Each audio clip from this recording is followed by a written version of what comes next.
accueillir Steve Pomponou. Des marques commencent à le contacter pour qu'il promotionne leurs produits. Ce chapeau, il a changé ma vie. Transformer les difficultés en avantages, qui plus est avec recul et une certaine dose d'humour, Steve Pomponou, influenceur volubile, chef d'entreprise rayonnant.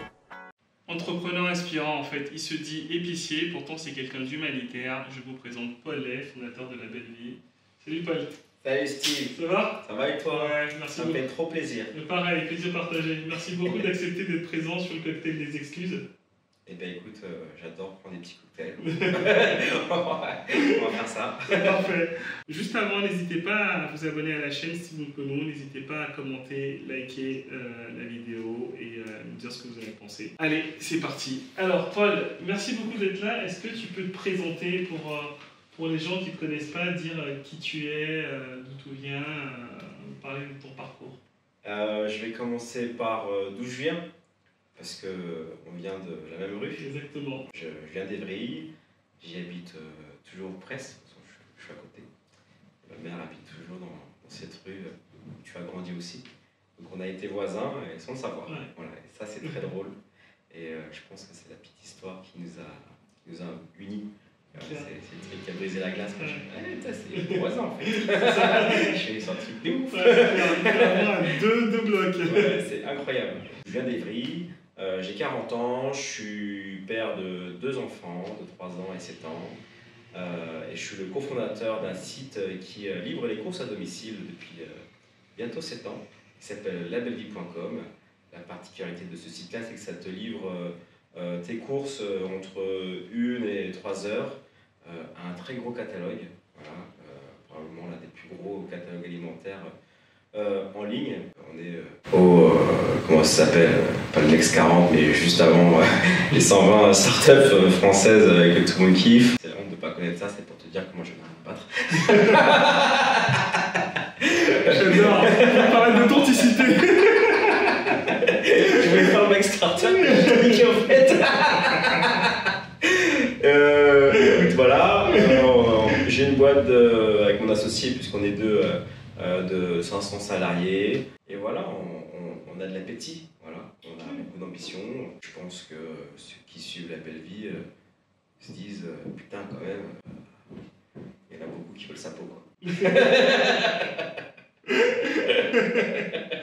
C'est marrant parce que du coup, on discutait avec un ami qui était juste là juste avant. Je lui ai expliqué un peu ton business model et en fait, lui en tant que consommateur, donc c'est concret, hein, en tant que consommateur, il a dit que entre ton service La Belle Vie et un de tes concurrents, dont on ne va pas citer le nom, il y avait 7 € de différence et il n'arrivait pas à croire que tu puisses le livrer chez lui avec cette différence de 7 €. Et donc tu peux nous parler de ton business model. C'est quoi le business model de La Belle Vie? Ah bah, comme tu as dit, on est épicier. Enfin, l'épicier, c'est quoi l'épicier? Il achète des produits, il les revend. Les gens achètent parce qu'il a une proposition de valeur qui est intéressante. Donc nous, on en a 2 très intéressantes. On a de beaux produits, de bons produits et pratiques. Parce que tu peux trouver tout ce que tu trouves dans un hypermarché classique. Et aussi des bons produits locaux, des petits artisans, des petits produits lifestyle que les gens aiment bien. Donc voilà, ça c'est notre catalogue qui est particulier, d'accord? Quand tu vas chez un tel ou un tel distributeur, c'est parce que tu aimes le catalogue et tu vas chez lui. Ensuite de ça, la deuxième grosse valeur ajoutée, c'est le temps de livraison.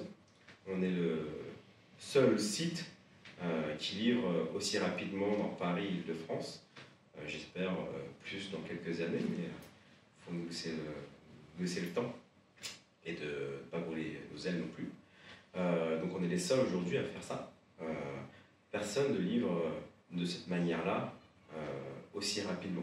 Un catalogue de 30 000 produits, beaucoup de produits frais, il y en a quasiment 10 000, le jour même ou dans l'heure, ça dépend où tu habites dans Paris. Gérer des entrepôts qui sont dans Paris aussi, c'est-à-dire dans des rues où il y a des voisins, l'habitation, etc. Et sans avoir des manifestations de voisins en bas de chez nous. Donc ça, c'est une particularité parce qu'on a développé des process, des logiciels, etc., etc. pour pouvoir faire ça de la meilleure des manières. Voilà. On essaye de faire ça de manière sage et à notre rythme qui est élevé puisqu'on est une start-up. Voilà. Après, je te disais que beaucoup voulaient notre peau, parce qu'effectivement, depuis qu'on s'est lancé, sincèrement, tous les 6 mois, il y a quelqu'un qui se lance, un grand retailer, une nouvelle start-up qui a levé des milliards, etc. Et à chaque fois, on m'envoie un texto, t'as vu, t'as vu, t'as vu. Et moi, je réponds, tu vas voir, tu vas voir, tu vas voir. En fait, quand tu dis que plusieurs personnes veulent ta peau, c'est des nouveaux entrants sur le marché, c'est ça? C'est ça, c'est des nouveaux entrants sur le marché et même des historiques, c'est-à-dire que la livraison alimentaire, c'est un marché qui appartient aux grands retailers, on les connaît, hein, ils s'appellent Carrefour, Auchan, Lidl, Aldi, Système U, Intermarché, Leclerc, Oura, Cora, on les connaît tous. Voilà. T'arrives, tu vois 2 geeks qui arrivent à 7 ans et ils vont te dire bah nous on va changer ça. Enfin, crois-moi que les mecs, pour te dire, hein, le 4e acteur de tout ça, il fait déjà 22 milliards, le 4e. Donc déjà c'est une très très grosse boîte bien implantée partout en France. Toi t'arrives, tu dis bah je vais faire partie de tout quoi. Et souvent ils rigolent quoi. À l'époque ils rigolaient, maintenant ils rigolent un peu moins. Mais voilà, donc ça il y a tous les retailers et évidemment toutes les startups parce qu'on n'est pas les mecs avec l'idée du siècle, hein. On livre les courses à domicile, voilà, c'est pas un truc de ouf, ça a toujours existé. Mais le faire le jour même ou très rapidement en 1 heure et de manière rentable, on essaye, on développe ce modèle-là et on y est vraiment très proche. Bah écoute, il y en a eu beaucoup. Il y en a eu beaucoup aux États-Unis, tu as eu Instacart, tu as des gros marques qui se sont lancées, et puis tu as eu des Franprix, tu as eu Amazon qui a fait exactement comme nous en 2016, mais qui n'existe plus.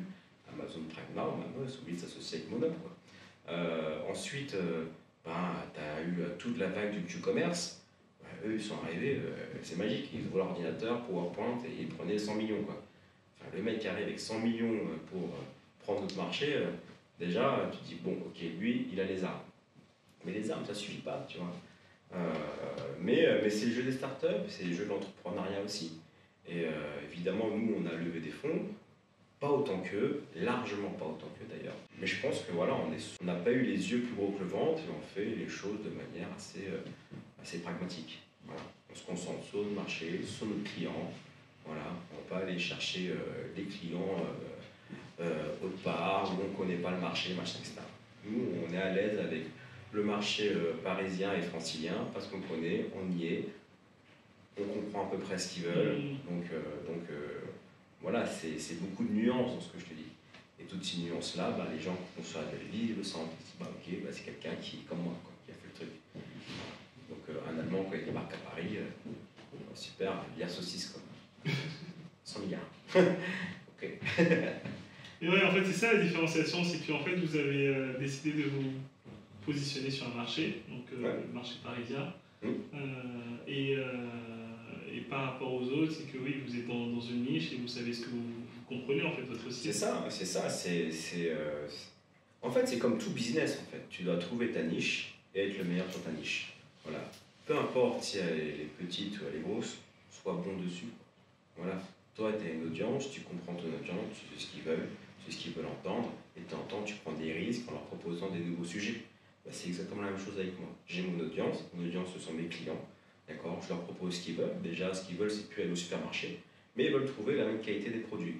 Et ils veulent aussi trouver de nouveaux produits. Donc, de temps en temps, je vais sortir des nouveaux fournisseurs. Okay. Voilà, c'est la base de tout business. Voilà, c'est un médecin, c'est ça. C'est-à-dire qu'un médecin qui est dans un quartier, dans une ville, dans un village, il dure parce qu'il connaît ses patients. Voilà, et il se crée sa réputation. Et il connaît la nuance. Ah, madame, je sais comment va votre genou, machin, etc. Il connaît tout. Voilà, c'est la base du business. N'importe quel business, c'est ça. Voilà, donc nous, on est concentré sur le marché francilien. Voilà, on est dessus. Et peut-être que je serai lyonnais, peut-être que je serai marseillais, peut-être que je serai bordelais dans les prochaines années. Mais c'est des risques que je vais prendre. Voilà. Mais c'est aussi ça, avoir un tempérament entrepreneur, c'est de sortir sa zone de risque. Sa zone de confort, pardon. Et aller prendre des risques. Aujourd'hui, je ne peux pas dire que je suis dans mon confort parce que on comprend nos clients, mais en tout cas, on a l'impression qu'on n'a pas encore atteint la limite de notre marché dans l'Île-de-France. Voilà. Ok. Et sur Bellevue, on peut tout acheter, c'est ça? Tout. Tout? Dis-moi un produit. Evian. Ouais, carrément Evian. Ce que tu veux, petite bouteille, grosse bouteille, pack. Ok. Quoi d'autre? Plus dur. Un truc plus dur. Bah ouais. Tiens, j'aimerais acheter une glace. Bah oui, des glaces, bien sûr. Tu veux quoi? Gendas, machin, il y a tout. D'accord. Voilà, tu veux quoi? Je veux te dire des trucs un peu durs. Tu veux acheter une machine à café. Oui. Là, machine à café. Un grille-pain, il y a des grille-pains. Un gingembre. Du gingembre, mais pas de gingembre. En fruits, tu veux une goyave? Une goyave. Tu veux un mangoustan? J'ai un mangoustan. Voilà, j'ai tout. Donc on voit, tu Ouais. as tout référencé. J'ai tout. Tu veux de la marjolaine? J'ai de la marjolaine. Tu veux de l'oseille? Il y a de l'oseille. Et attends, du coup, comment, enfin, je veux dire, aujourd'hui, une personne qui veut commander, si je passe chez un gros distributeur dont je vais pas citer le nom, j'ai cité le nom tout à l'heure, je vais pas citer son nom, c'est quoi la différence en fait, si tu veux? Bah, déjà, comme je l'ai dit, c'est le catalogue. On a un catalogue qui se ressemble, mais quand tu creuses les catégories, bah, tu vois que mon primeur, bah, il est plus large, il est plus frais, plus varié. Donc si tu aimes les fruits et légumes, j'ai l'impression que c'est mieux chez moi. Après, c'est normal que je prêche pour la paroisse, mais je laisse quand même mes clients juger de ça, et j'ai l'impression qu'ils aiment ça. Donc, mon catalogue, je pense qu'il est de meilleure qualité, et aussi mon modèle de livraison. Faire tes courses et te faire livrer demain, après-demain, dans une semaine, pour moi, ça reste faire ses courses. C'est le paradigme, demain, je remplis mon panier, et puis je prends un créneau de livraison. Ah, demain, c'est plein, parce que c'est souvent comme ça. Je prends après-demain, entre 14h et 16h. Il faut avoir une vie vachement rythmée pour savoir qu'après-demain, tu es chez toi à 14-16h. Que la belle vie, tu sais que sur les 2 prochaines heures, tu es à la maison. Ouais. D'accord? Tu commandes exactement la même chose, voire mieux, et tu es livré en moins de 2 heures. Voilà. Tu changes de paradigme. Tu es dans l'instantanéité. Tu as du temps, tu maîtrises ton temps, tu sais ce que tu fais ces 2 prochaines heures, et tu te fais livrer tes courses pendant que tu es en train de faire un podcast. Ouais. Ça change de pousser ton caddie au supermarché, quoi. Ouais, c'est clair. Non, mais en fait, c'est vraiment ça la différence. Parce que moi, enfin, pour consommer chez des personnes, c'est vrai que tu as une livraison en temps de telle heure. Quand tu n'es pas là, donc du coup, tu as la personne qui part, et comme tu dis, en fait, ton temps, tu ne le maîtrises pas forcément. Tu sais que tu peux avoir un rendez-vous là, peut-être que tu vas partir là. Et en termes de catalogue, on a un catalogue qui est assez lifestyle, donc il y a des choses qui donnent envie. Bah, quand tu as envie, tu n'as pas envie dans 2 jours, tu as envie d'avoir maintenant. Voilà. Je sais qu'il y a un courant de la décroissance, consommer moins vite, machin, etc. Ok, tu vois, ça je comprends. Je comprends ces consommateurs-là, donc on essaye de mettre, même aujourd'hui, la plus grosse catégorie végane. Voilà. Ce matin même, on est parti chercher des tomates au local. Enfin, un mec qui arrive à produire ça à 70 km de Paris. Donc on s'adapte aussi à cette demande-là. Et après, sur la livraison, de plus en plus, il y a la livraison verte. Voilà. On a pris il y a quelques mois, 4 mois, l'un des plus gros entrepôts de Paris intramuros. Enfin, le truc, il est tourné vers les énergies renouvelables, tu vois. C'est pour recharger les véhicules électriques, etc. C'est pensé, nous, entrepôt du dernier kilomètre. Voilà, on fait l'effort, on fait comme tout le monde. Et voilà, enfin, comme je dis souvent, il n'y a pas besoin d'être estampillé ESG, machin, etc. Il faut juste essayer de pallier comment ça le con. Ok. Comment tu es arrivé à ça? Comment tu t'es lancé dans l'entrepreneuriat et ensuite après la belle vie? Ça fait 10 ans que j'entreprends et ça fait 7 ans que j'ai la belle vie. Donc il y a eu mes 3 premières années où j'ai appris. Tu vois, il n'y a pas forcément d'école d'entrepreneuriat. Donc j'ai monté une première boîte d'applications mobiles. Voilà, qui a marchouillé, et puis je suis parti de la boîte que j'ai créée à l'époque. Conflit d'associés classique, je suis parti, et puis voilà, et j'avais l'un de mes amis qui était aussi mon ancien patron, enfin voilà, quelqu'un qui comprenait ma façon de travailler, avait la même vision que moi, et c'était un ami, tu vois. Je me suis dit, le voir tous les jours, ça ne me déplairait pas, et autour d'un projet, c'est cool. Et il avait cette idée de se faire livrer ses paniers recettes, etc. Et écoute, moi, c'est un projet qui m'a plu parce que c'était concret. Voilà. Peut-être un peu trop, tu vois. C'est vraiment très concret. C'est de la log. Partir à l'aventure avec lui, c'est quelque chose qui m'a plu. Donc voilà, c'est comme ça qu'on a créé la belle vie. Et en général, l'entrepreneuriat, j'y suis arrivé, je pense que j'ai été conditionné, tu vois. J'avais des parents restaurateurs qui travaillaient et qui gagnaient l'argent pour nourrir leurs enfants et qui avaient la liberté de continuer ou de s'arrêter tout le temps, tous les jours. Et ça m'a conditionné. Après, sincèrement, quand tu remplis ta fiche au collège, quel métier tu veux faire, entrepreneur, je sais pas ce que c'était. Ouais, c'est quelque chose que tu fais dans une... Ça n'existe pas. Donc, comprendre le mot, comprendre que tu peux être chef d'entreprise, etc., voilà, ça arrivait assez tard. Ça arrivait assez tard parce que j'ai pas eu cet environnement d'entrepreneur.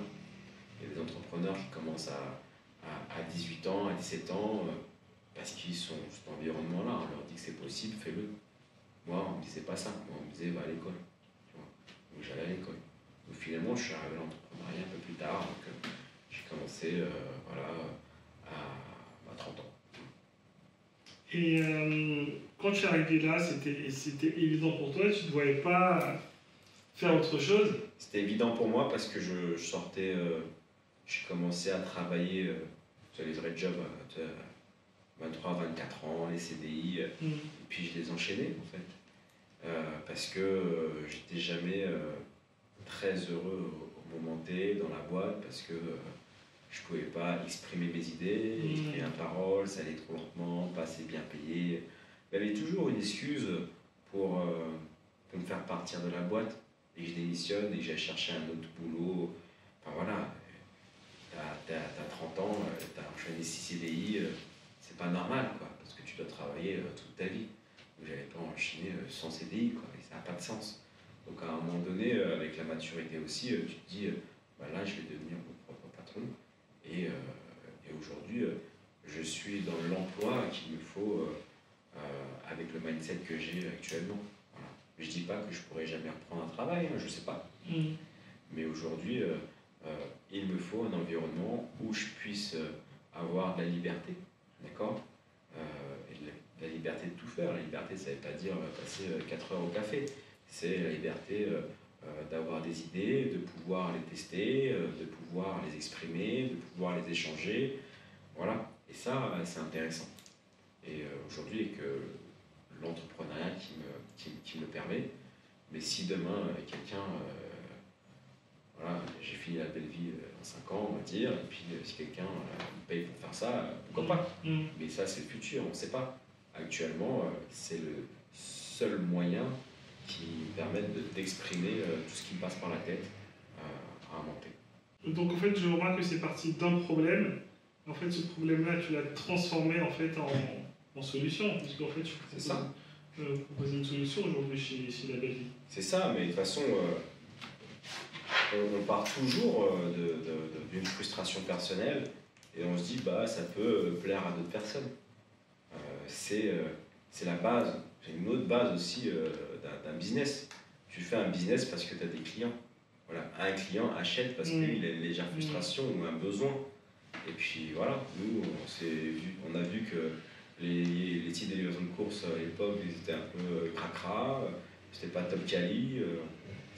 Moi, à 30 ans, et mon associé aussi à 30 ans, à le même âge, ça attendre 48 heures de course.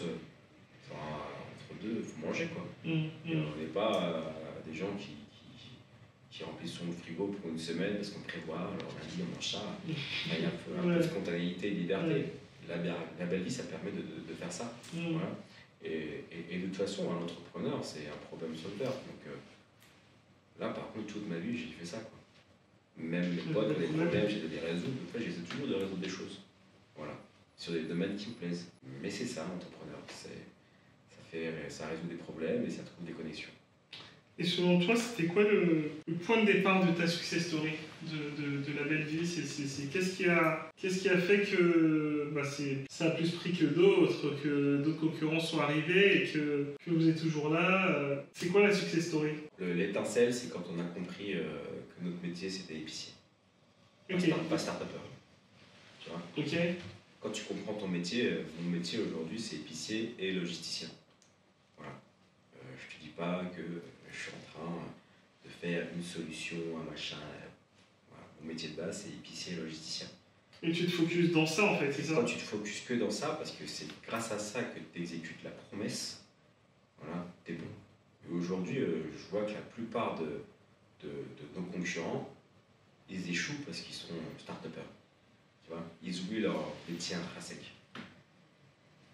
Voilà. Ça, c'est ce que je vois énormément. C'est-à-dire que quand tu prends un mec qui a fait du conseil, il fait du conseil. McKinsey, BCG, machin, etc.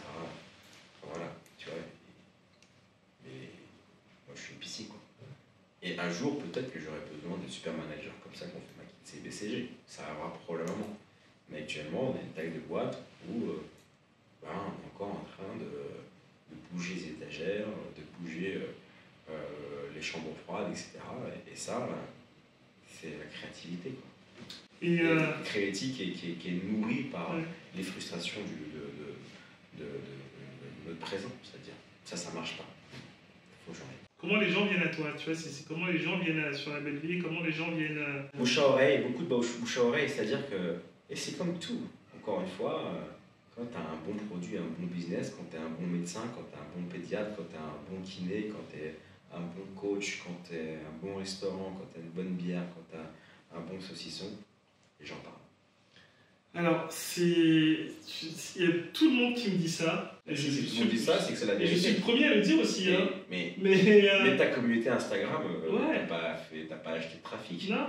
T'as dit des choses intéressantes et les gens ont dit ah, c'est marrant ce qu'il dit, hop, je like, hop, je suis.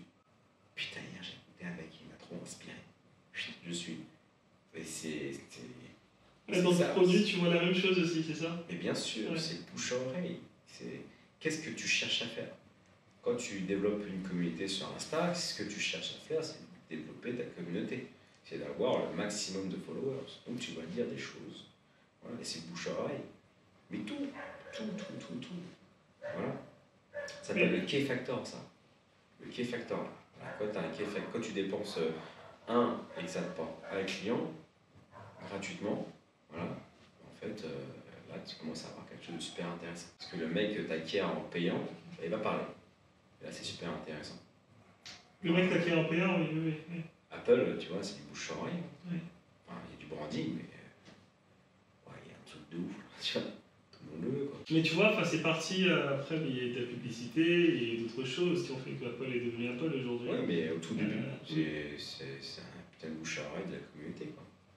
C'est une question de cercle à chaque fois, c'est des cercles. C'est ta niche. Tu vas développer une niche et puis tu vas aller au bout de ta niche. Parce qu'il y a toujours un bout de niche. Comment est-ce que tu vas aller à l'autre niche? Voilà. Parfois, c'est du bouche à oreille, parfois, c'est un coup de boost en faisant un 4x3 dans la rue. Et tu vas adapter ton message à l'autre niche. Ça, vous l'avez fait? Je pense qu'aujourd'hui, on a atteint quelques niches. Encore, tu voyais ton ami tout à l'heure, il ne connaissait pas la belle vie. Ça fait 7 ans. J'ai des grosses parts de marché aujourd'hui avec mon associé et toute l'équipe à belle vie. Je dis je, mais en vrai, c'est tout le monde. C'est toi qui es là, donc c'est marrant, tu dis je. Oui, mais en vrai, c'est tout le monde. Enfin, en fait, c'est eux. Je te parle, ceux qui taffent, c'est eux en fait. Donc c'est eux. Et lui, il fait ses courses sur Internet et il ne connaît pas la belle vie. Moi, quand je vois ça, je n'ai rien à faire d'aller en Angleterre, aux États-Unis, en Norvège pour développer la belle vie. Déjà, le mec qui habite à 10 km de chez moi, il ne connaît pas. Tu vois? Donc, il y a encore l'espace. Donc, oui, si je retiens bien, c'est vraiment avoir un bon produit, une bonne qualité. Et donc, du coup, après, le réseau fera le reste en fait. Oui, il fera le reste. Mais payer ton trafic, faire de la pub, c'est un coup de boost. Mais tu donnes un coup de boost quand tu sais que ton produit il est bon. Tu vois, ça sert à rien de remplir une passoire d'eau. Bon, je vais dire aujourd'hui, en fait, on se met à la place des entrepreneurs ou des gens qui veulent commencer, pour se lancer. Aujourd'hui, je dis, la personne, elle lance sa chaussette. Et sa chaussette, c'est vraiment... Archiduchesse. Voilà, Archiduchesse par exemple, la chaussette de dingue. Et pour commencer à se faire connaître, la chaussette, elle est vraiment qualitative, donc ça va être les gens qui vont en parler tout autour. Et après, une fois que les gens en ont parlé tout autour, ça va être l'acquisition. Le premier client, c'est ton entourage. Je ne dis pas tes amis, c'est ton entourage. D'accord? Parce que des amis qui n'ont rien à faire de se faire livrer les courses. Moi, j'ai plein d'amis comme ça, ils préfèrent leur marché. Et tant mieux, tu vois. Ça reste mes amis. Change d'avis. Ça me plaît bien, en vrai. Ça me plaît plus. C'est-à-dire qu'en vrai, comme ça, Je fais pas de SAV en soirée. Mais c'est mon entourage. Moi, j'ai toujours lancé mes premiers projets, un post LinkedIn, Instagram, Facebook, voilà, je lance mon projet, c'est ça. Et sur les 1000, 2000, 3000 contacts que j'ai, sans toucher 4, c'est 4 premières ventes. C'est trop cool, tu vois. Si ça touche 0, c'est là j'ai un produit un peu pourri quand même. Enfin, tu vois, il y a un moment donné, il y a l'échec. Si tu as 1000 contacts, enfin, 0 qui achète, enfin, c'est vraiment soit ton produit est nul, ou soit tu es vraiment le bâtard de la troupe, quoi. Voilà, c'est possible, hein, ça arrive. Lui, j'ai pas envie de l'aider. Non, c'est clair, ouais. Donc c'est vraiment ok, comprendre le. Oui, tu as ton produit marche, après tu vas avoir un plus grande échelle, tu vas faire de la publication, et puis. Parce que tu as tes 3-4 premiers clients, et l'expérience est top. Ils vont recommencer, puis c'est top. C'est clair. Tu vois, c'est comme une émission, c'est comme une série sur Netflix. Tu regardes le premier épisode, s'il est top, tu regardes le deuxième. Voilà, c'est pareil pour le business. Donc tu fais tes premiers clients, c'est top, ils recommencent. Enfin, ils font 2, 3, 4 fois, et puis en soirée, oh, il est trop bon ton poulet, tu l'as acheté. J'ai découvert un truc, ça s'appelle La Belle Vie, et je bouge plus mon buc là, et je me fais livrer une course. Ah ouais, putain, d'où je vais essayer. Attends, j'ai code parrainage. Et ça, ce que je te dis là, je suis sûr que ça arrive 1000 fois. J'espère vraiment que ce moment vous a plu. En fait, c'est hyper intéressant, hyper enrichissant. Et avec Paul, on est encore beaucoup plus en profondeur. Il s'agissait juste de la première partie de cette interview. Et c'est tellement riche, on a tellement à apprendre qu'on ne peut pas s'arrêter là. Donc du coup, je vous dis à tout de suite pour le deuxième volet.